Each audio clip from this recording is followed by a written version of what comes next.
Hello everyone, welcome back to the YouTube channel Dr. Alam Services. I am Mohammad Uvais Alam, final year MBBS student at government medical college Fatehpur. तो अभी इस video में detail में discussion करने वाला हूँ यूपी आयुष काउंसलिंग 2025 के रूल्स रेगुलेशंस और कब से काउंसलिंग स्टार्ट हो सकती है, पिछले साल के क्या रूल्स रहे थे, उन सबको डिटेल में डिस्कशन करूँगा और क्या चेंजेस इस साल हो सकते हैं उन सब पे बात करेंगे। तो जो लोग भी चैनल पर नए हैं वो चैनल को सब्सक्राइब करें, वीडियो को लाइक करें और अपने फ्रेंड्स में ज़रूर शेयर करें।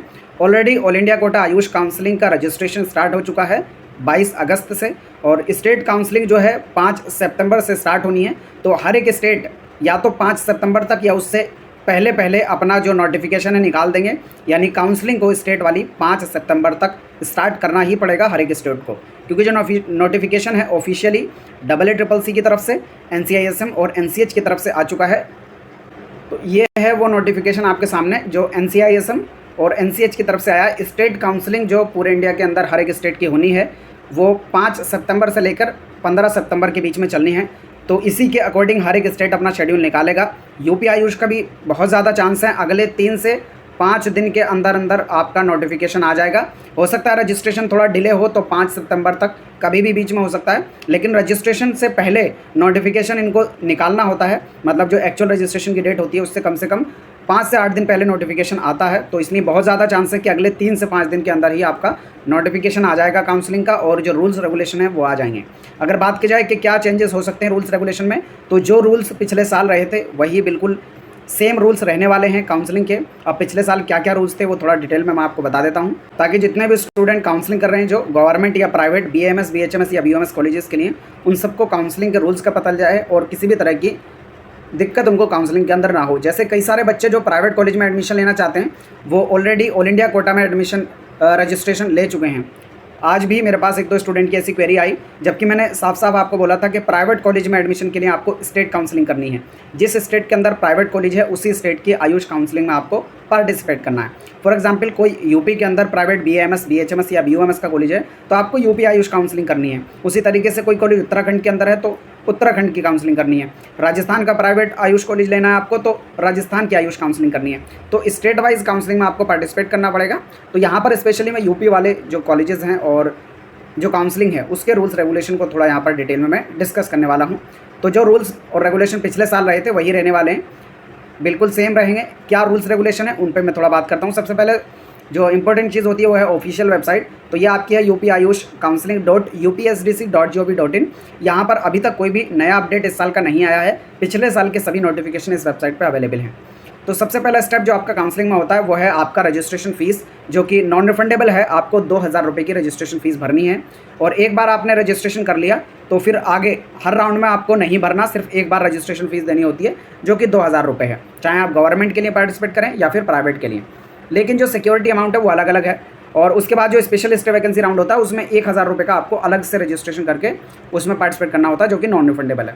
सिक्योरिटी अमाउंट की बात की जाए तो अगर आप गवर्नमेंट BAMS BHMS BUMS किसी एक कोर्स, 2 कोर्स या तीनों कोर्स इसके लिए पार्टिसिपेट कर रहे हैं तो सबके लिए आपको 20,000 रुपये जमा करने हैं। और अगर प्राइवेट में BAMS BHMS BUMS चाहे एक कोर्स, चाहे 2 कोर्स, चाहे तीनों कोर्स किसी के लिए पार्टिसिपेट कर रहे हैं प्राइवेट में स्पेशली, तो आपको 50,000 रुपये की सिक्योरिटी अमाउंट भरना होगा, जो कि ऑनलाइन जमा होगा।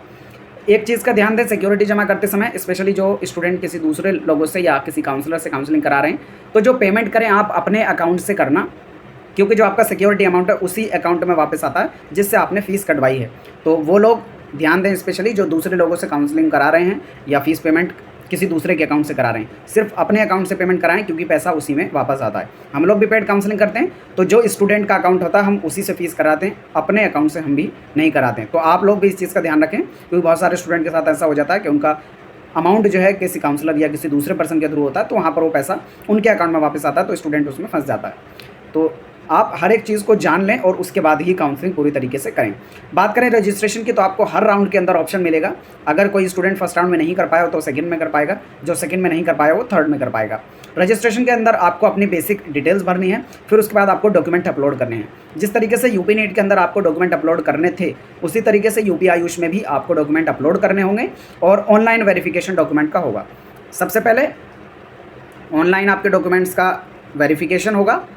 जिन लोगों का ऑनलाइन वेरिफिकेशन हो चुका होगा वही जो है अपनी चॉइस फिलिंग कर पाएंगे। अगर किसी का डॉक्यूमेंट रिजेक्ट हो जाता है तो फिर वो पार्टिसिपेट नहीं कर पाएंगे। इस चीज़ का ध्यान देना होगा। उसके साथ ही आपको अपनी रजिस्ट्रेशन फ़ीस और सिक्योरिटी अमाउंट भी भरना होगा, उसके बाद ही चॉइस फिलिंग कर पाएंगे।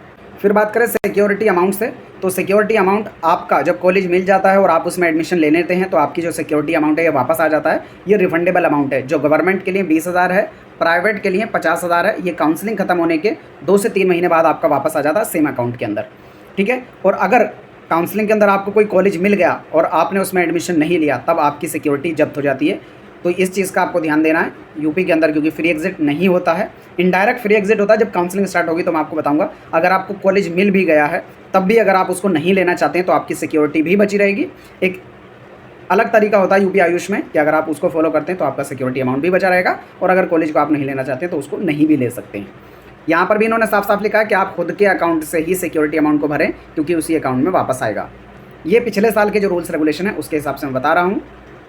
तो जो मैं अभी आपको बता रहा था कि यूपी के अंदर फ्री एग्जिट नहीं है, ये देखो रूल्स लिखा हुआ है। प्रथम, द्वितीय एवं तृतीय अभिलेखों के सत्यापन के उपरांत एवं स्ट्रे वैकेंसी चक्र ऑनलाइन आवंटन प्राप्त अभ्यर्थी यदि आवंटित संस्था में प्रवेश नहीं लेता है तो ऐसे केस में आपकी जो सिक्योरिटी जब्त कर ली जाएगी। यानी फर्स्ट, सेकंड, थर्ड राउंड या स्ट्रे वैकेंसी राउंड में आपके डॉक्यूमेंट वेरिफिकेशन के बाद कोई कॉलेज मिलता है और आपने डॉक्यूमेंट वेरिफिकेशन करा लिया है, तब भी अगर आप कॉलेज में जाकर एडमिशन नहीं लेते हैं तो आपकी सिक्योरिटी जब्त कर ली जाएगी। और प्रथम एवं द्वितीय चक्र की काउंसलिंग से आवंटित एवं प्रवेशित अभ्यर्थी यदि अपग्रेडेशन के उपरांत अपग्रेडेड कॉलेज में प्रवेश नहीं लेते हैं तब भी सिक्योरिटी जब्त हो जाएगी।